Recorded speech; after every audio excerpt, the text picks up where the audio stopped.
as you would all understand, that it's really a day where nothing is going as normally as it should. So we're working under very difficult circumstances. Just by way of introduction, maybe to assist everyone, I've got the Executive Mayor of the City of Johannesburg, Councillor Kabelo Kwamanda. To his right, I've got the Acting Chief of our Emergency Management Services, Chief Munacheng. I've got the Head of Legal in the City, Mr. Sekhale, on the far right. To the left of the Executive Mayor, we've got Mr. Floyd Brink, the City Manager of the City of Johannesburg. To his left, we've got the Acting Chief Operating Officer of the Department of Health in the province of Gauteng, Mr. Terence Mahoro. We've also got our councillor, who is the local councillor in the affected ward, where we were at this morning. And to my right, we've got the group Chief Financial Officer of the city.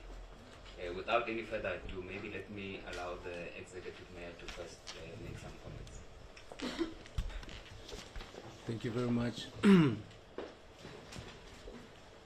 I'd like to greet the members of the media that are present here today. I'd like to acknowledge the city manager. I'd like to also acknowledge the group heads and officials that have been assisting in this process, this fact-finding process. I'd like to greet the residents, not only in the city of Johannesburg, not only in South Africa, but the world. I'd like to state as an executive, as the executive in the city of Johannesburg, that truly we understand the gravity of the situation that has befallen our city. I would like to first extend our deepest condolences to the families of the 74 deceased who lost their lives as a result of a fire that has engulfed a building in the inner city. I would further like to state that we are deeply saddened, and we share the pain of those that have suffered grave injury as a result of the fire that has occurred. And we, as the executive of the government of local unity, will be visiting the victims in the hospitals, various hospitals that they have been redirected to. The hospitals that we'll be visiting is Helen Joseph, Baragwanath Hospital, Charlotte Matleke, to offer our messages of support and to check on the extent of the injuries that the victims have suffered at the gruesome effects of the fire. We would further like to acknowledge the bravery of our EMS department in all their attempts that they have made to try and rescue and salvage the situation. It was indeed a moment that was emotional to many of us. It was indeed a moment of sadness when you have to walk through the street and you witness the tragedy of people having lost their lives in such large numbers. I am here to introduce to you the technical team that has done a preliminary investigation on the situation, who will give you the stats of the extent of the damage that was caused and the loss of lives that the city of Johannesburg has experienced. The executive is not present here because they are on the ground, which is where I need to be going myself all three spheres of government will be engaging in the next 30 minutes to resolve on a long-lasting solution, because we feel that it is prudent and critical for us to put measures in place to ensure that we do not experience the same situation again. The city of Johannesburg has indeed experienced a series of disasters, of tragedies. But as the executive, we say it ends today. And whilst the technical team assists with all the information that you would require, because we understand that there are a lot of households that are anticipating answers to certain questions that they may have. Allow me to leave you in the capable hands of the technical team. I have given them the necessary support that they require to fully represent the extent of the situation, and we will call a press briefing officially so that we can pronounce on our next course of action. I thank you. Thank you very much, Executive Mayor.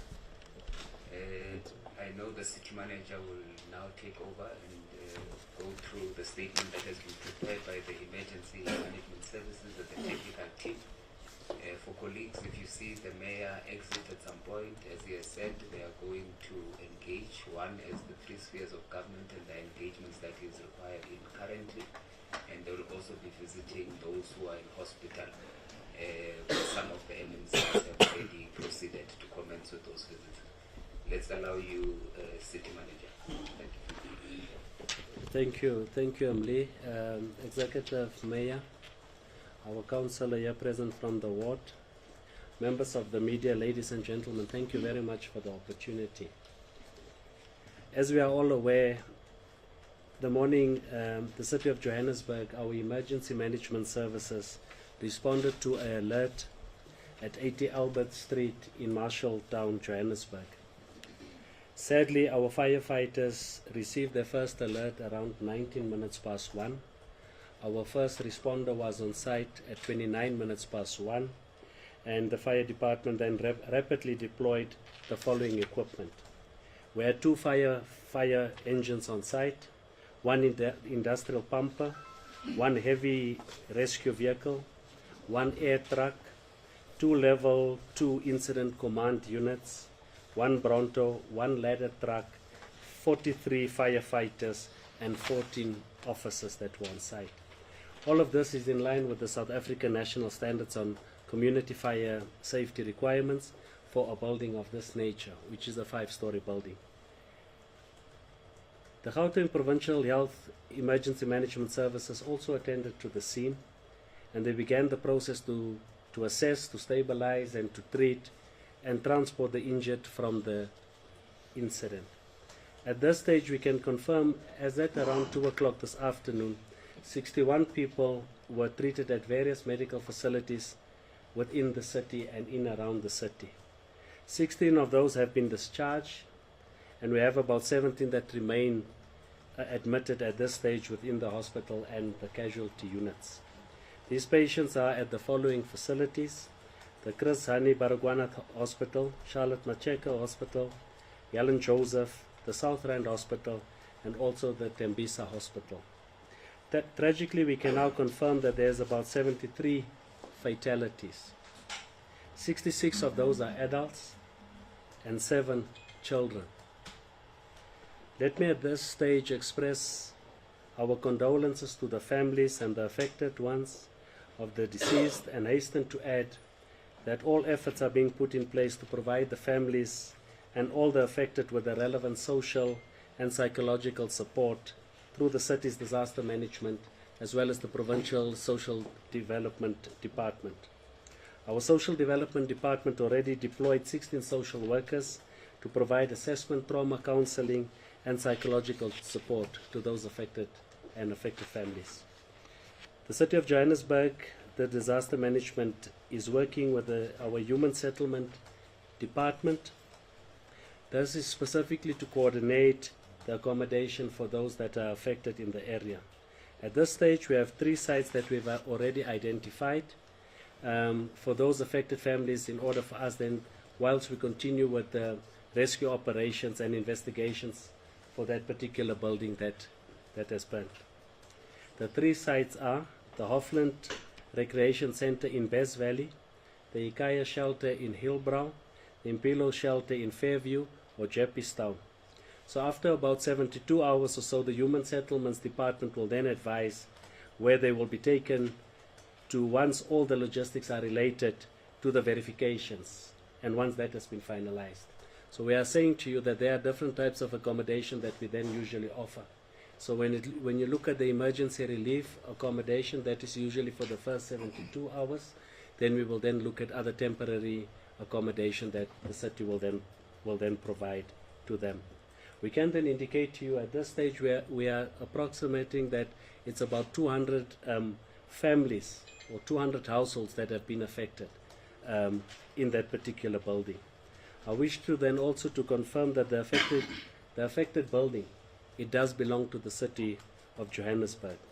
This is a building that we previously leased to the Provincial Social Development Department, where they used it specifically as a shelter for abused women. At the conclusion of that particular lease that I'm referring to now, some of the challenges that were encountered with the occupants, and as a result of the hostilities and the stalemate, the building was then invaded and hijacked. In October 2019, we can indicate to you that through our Group Forensics and Investigation Services Department, they conducted a specific raid one evening of that particular building. At that point, about 140 or so foreign nationals were arrested at that point, and they were charged for illegally collecting rental from tenants at that particular building.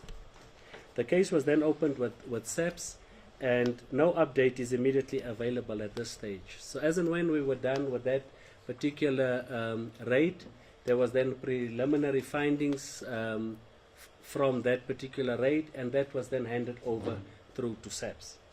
At this stage, fire safety has commenced with the investigations into the cause of the fire, and it has been part of the rescue operation from the morning. There is at this stage no preliminary reports available, and as and when our team from EMS will come in later, they will indicate to you there are specific processes and protocols that we would need to ensure that happen before we can release any report to the media. So as the city, we appreciate the assistance and the offers that we've received thus far, and I must indicate to you, Executive Mayor, as well as the media, we've been inundated with requests from the private sector coming through, NGOs, businesses and so forth, coming through, providing and offering a helping hand during this time of the disaster. As earlier stated, this is a tragic event, an incident, and one that is unprecedented given the number of lives that has been lost in this incident. We will do our best to ensure that we act diligently in investigating the fire and equally in our pursuit to reclaim the hijacked and illegally occupied buildings in the city. We would at some point provide you with further information and plans on what it is that we are doing specifically with the level of lawlessness and hijacked buildings within the City of Johannesburg. Thank you very much. Thank you. Thank you very much. I think at this stage maybe we can excuse the Executive Mayor. For those colleagues who are unaware, the President will be visiting the site, President of the Republic, at 5:30. So we are going to try to push so that by that stage we are done here. Maybe with your permission, City Manager, may we allow the Chief of EMS maybe to make a few comments if you want, and then the COO of the Gauteng Health Department to do the same, especially with regards to the work that the forensic pathologists are doing following the fatalities that we've suffered, and after we can allow colleagues to field some questions. Thanks, Chief. Thank you, Mle. Good evening, CM, the executives in the House, MMCs, political parties, the media, fire chiefs from other sectors.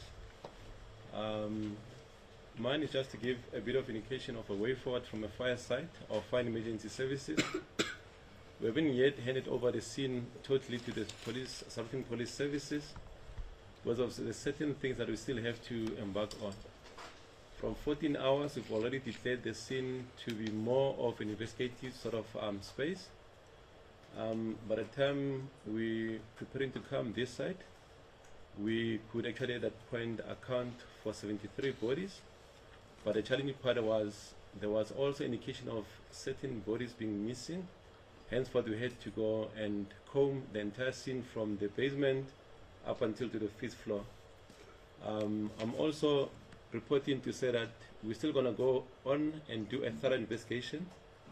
Abroad on everything, we still have to have a structural engineer who's en route on scene to make sure that the structure's integrity is sound, and also to prepare a report jointly with the South African Police Services. Therefore, you'll, from the media side, get a lot of queries of saying, why can't you occupy that building? The building, from our own space, in our own sort of space, we're saying it's still not safe for human habitat.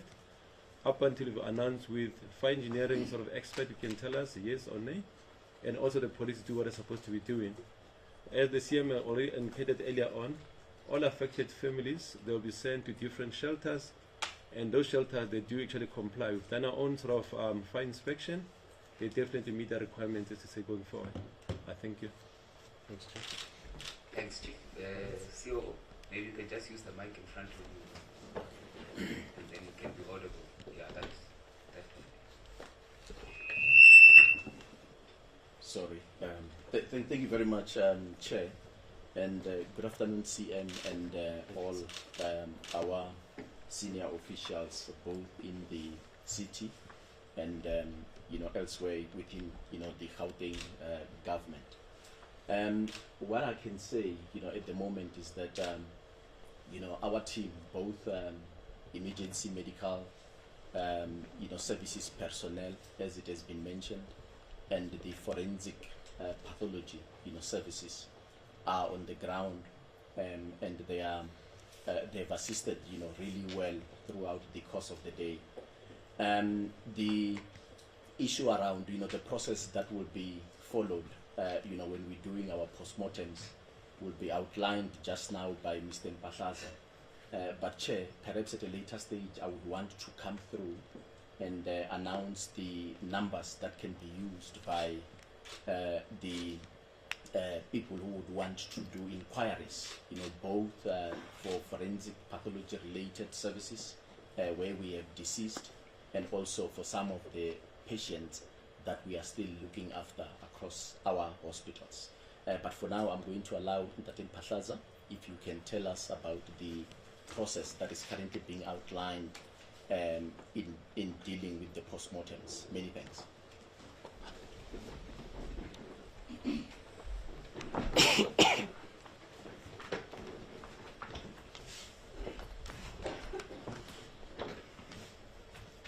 Thank you, COO. Thank you, City Manager.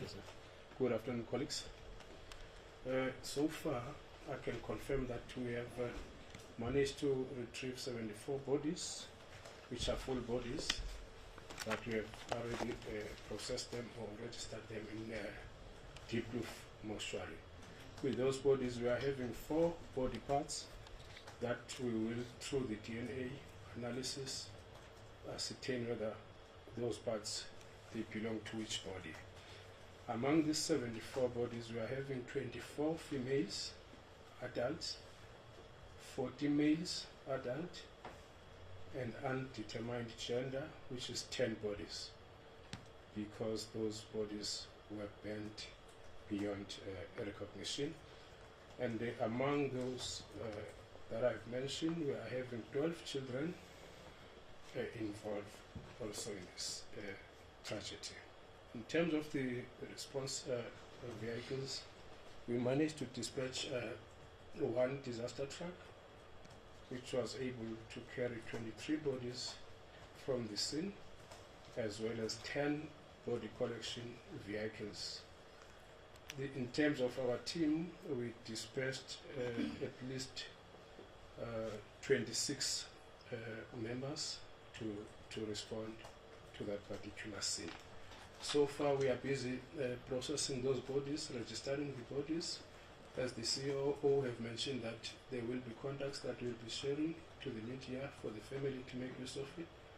But we intend to process those bodies and make them ready to be viewed as early as tomorrow morning. Then the issue of when those bodies, the postmortem will be conducted, it will be communicated in due course, because we still have to undertake the processes of the DNA analysis and also to try to get identification of those that we can be able to take fingerprints from them through the digital fingerprint system that we have just launched recently in the forensic pathology services. Once those two processes are done, then we will be able to assist the families in terms of viewing the bodies that can be viewable. But those that cannot be viewed, obviously we will take the DNA sampling from the family members as well, and from the bodies that are not identifiable. And thank you so much, CEO. Thank you so much, City Manager. Thank you, sir. Thank you very much, colleagues. I will now allow an opportunity for questions. Can you just switch off that mic? Can I allow an opportunity for questions, colleagues? If there's any, just shoot short questions. I'll take the first hand here, second, third at the back. Yeah, I'm just trying to see if there's any other hand, because we also want to conclude as soon as we can. That will be the fourth hand. Okay, can we take those forward? I'll start here. You just introduce yourself. Good afternoon. My name is Bule Litruti Jones from ENCA. I just have a few questions I wanted to ask. So who will be assisting the families in identifying the bodies? That's the first question. Who is assisting in tracing the missing people or bodies? And also, just a last question. The Socio-Economic Rights Institute says it has never litigated against the City of Johannesburg in relation to the building. But however, it says that it has consistently tried to engage the city to improve the conditions of the shelters around the city. City Manager, maybe if you could tell us, are you aware around these concerns that have been raised before in regards to some of these decaying and dilapidated buildings in the city? Thanks. Thanks. It's Alex Patrick from News 24. So the building was owned by the city, and it's the city's responsibility to maintain this building. And it was the JPC's responsibility to maintain the day-to-day running. Was this done? If not, why was this not done? Hi, Lindsay Shutar from the New York Times. I was just wondering, since the city owned the building, when was the last time an inspection, fire inspection, or any well-being inspection was done at the particular building? And then also, do we have any further information on the non-profit that was running the shelter that was in the building, and why that lease ended, and will they be held accountable in the work?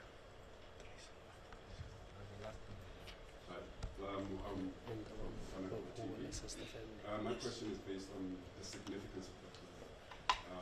I see that it's not really being highlighted even in the media. That's the old past building. It's a heritage site. It's a very important piece of heritage product, and it's such a pity that the city didn't take into the significance of it. That could have been a site that could have been used as a museum or something. So I'm just asking, in terms of the heritage department, have you explored other ways of using the city besides using it as a shelter or a place of residence?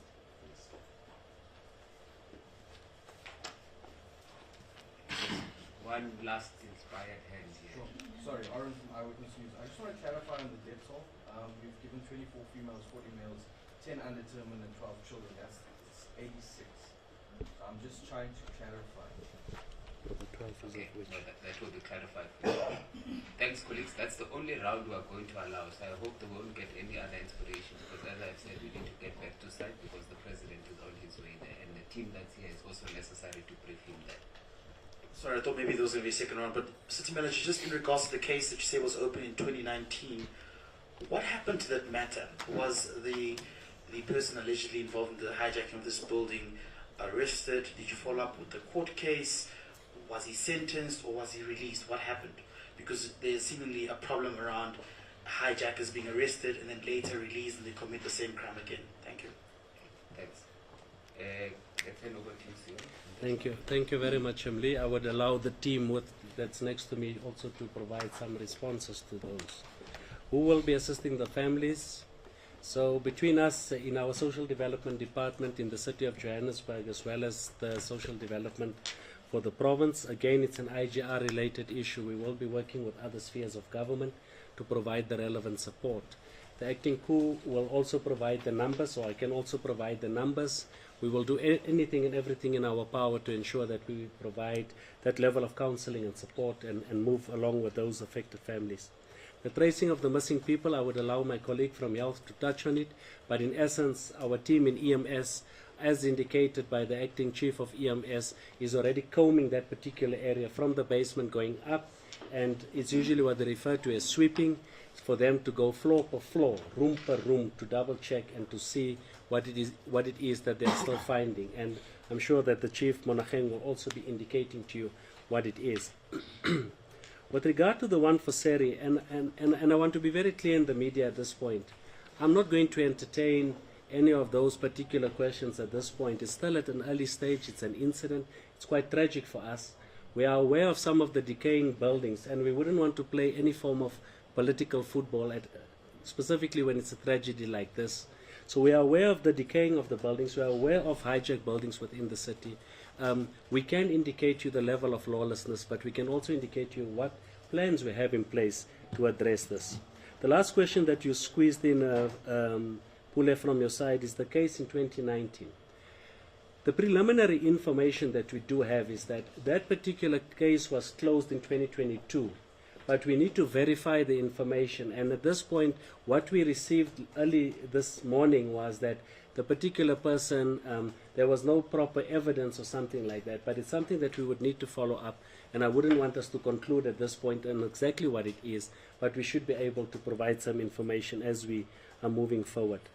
Alex, you touched on the issue of that it's a COJ building. Indeed, it's a COJ building, and I think my colleague from EWN was clear that, the other one, indicating that it's the significance of this building and it's a heritage building. Indeed, if we had to go into the history of this building, right on the top floor, the 5th floor, was a court. It was a floor for a court during the apartheid days and so on. But again, it's some of the things that we can discuss as we are moving forward between us and the Heritage Department or those that are responsible for it. But what is critical for us now is, one, to seal off the building, secure the building, and also to get our structural engineers in as early as tomorrow morning to start to look at the structural integrity of that building and to declare whether that building is safe and so forth. But what we can indicate to you, we are not going to allow anyone to enter that building up until such time it is safe. But again, it's a hijacked building. We had issues of illegal connections for water and electricity.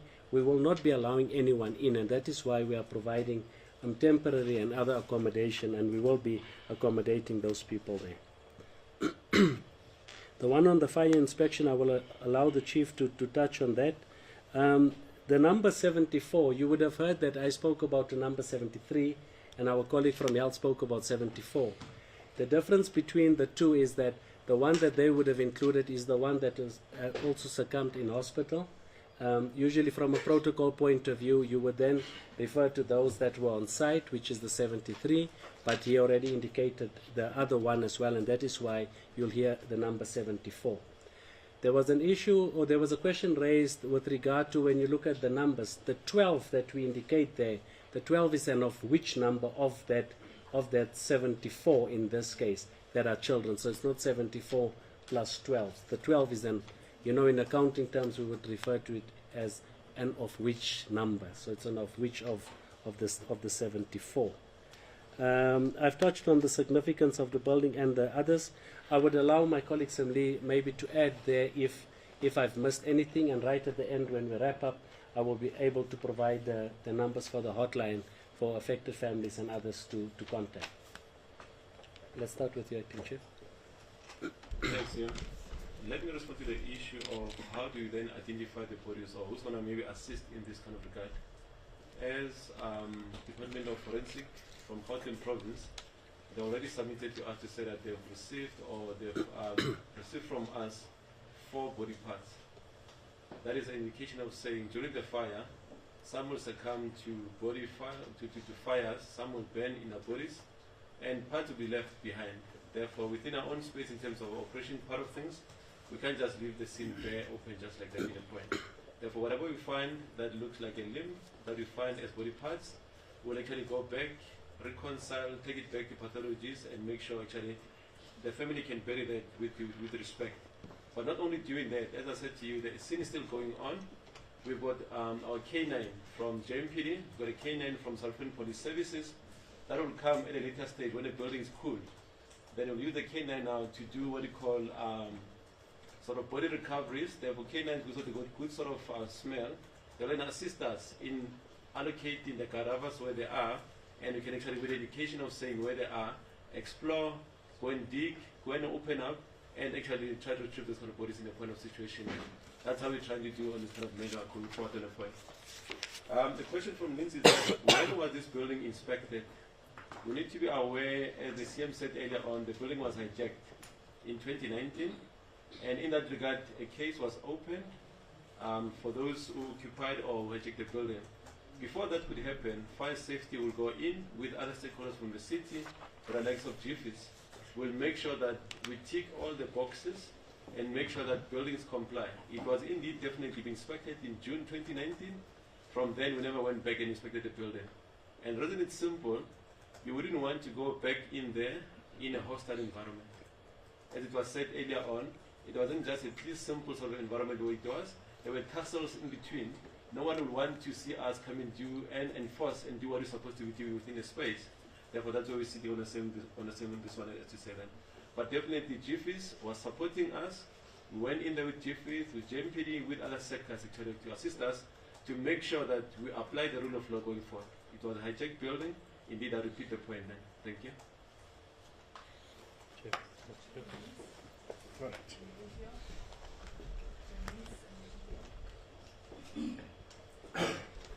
Thank you, City Manager.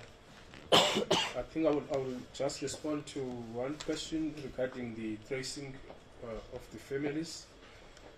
Sooner we are able to get the identity of those, we can be able to take the fingerprints of those people. The police are the ones who are conducting the investigation in cases of this nature, and also in terms of tracing the families. And in terms of the contact person for the facility in Deep Kloof, the numbers will be provided by the COO, which will be the call center numbers that the department have activated. So yeah, that is where how far I can go now. Then the rest of the communication in terms of the telephone numbers, the COO will respond to that. Okay, no, thank you very much. I will leave the reading of the numbers to the CM towards the end. But what I want to mention, Ule, is that we are expecting that there will be a lot of inquiries around people who would be, interested in finding out where their loved ones are, either in hospital or even at our forensic pathology, services as well. So we are creating a situation where we would not want, people to run around our hospitals. They've already gone through a very, very tragic event. So these numbers are going to assist us with tracing not only for those that are in hospital, but including those that may have been deceased as well. So the help desk that has already been established, it's quite diligent in nature. It will collect detailed information in relation to the caller in cases where we are not able to provide a response immediately. So we are doing this in order for us to be able to have a situation where we are more coordinated, in our approach in dealing with tracing of missing loved ones. It's something that we are already anticipating that will take place. But the CM will read out the numbers towards the end. Many thanks. All right, no. Yeah, just before you read the Yes. numbers, can you also just respond to the question about the NPO who had previously leased the building and if we traced the question from the New York Times? If Yeah. if you are able to deal with it now. Yeah, I might not have the full details specifically on that and wouldn't want to mislead or misdirect anyone, but it's something that we'll make a note of. I'll talk to the team in JPC because it's something I think it was around 2013 or so that it expired or so, but we will be able to avail that information once I do get it, right? In terms of the numbers for the call centers, it's 0800 203 886, 0800 203 886, 011 355 3048, 011 355 3048, and then the last number is 011 241 5707. Have you lost it? It's the accountant and me. I thought you would have captured by now. Let's take it again. 0800 203 886, 011 355 3048, 011 241 5707. In future, Emily, I will ask the COO from Health to give the numbers. Emily, from my side, I think from the team, that is our briefing for today. Thank you. Thank you very much, colleagues. I think what we will also do is that we'll request the team from the City of Joburg through their social media accounts to tweet those numbers. And once again, we want to promise you, like we did at the unfortunate tragedy of Bree Street, that we will regularly update in this manner so that there is no scramble for information, but we are available to provide it to you in this kind of forum and be as transparent and as accountable as possible to residents. Sorry, man, just want one question, please, before you go. Where are the shelters, City Manager? So those are the ones in and around the CBD, and the colleague that's sitting next to you will be able to give you the clear direction of where it is. But it's the three that I've mentioned earlier. Thank you, colleagues. Thank you very much. Thanks,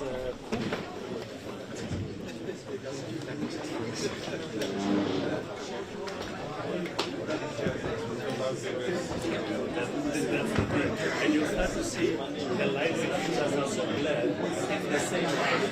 It's the same light.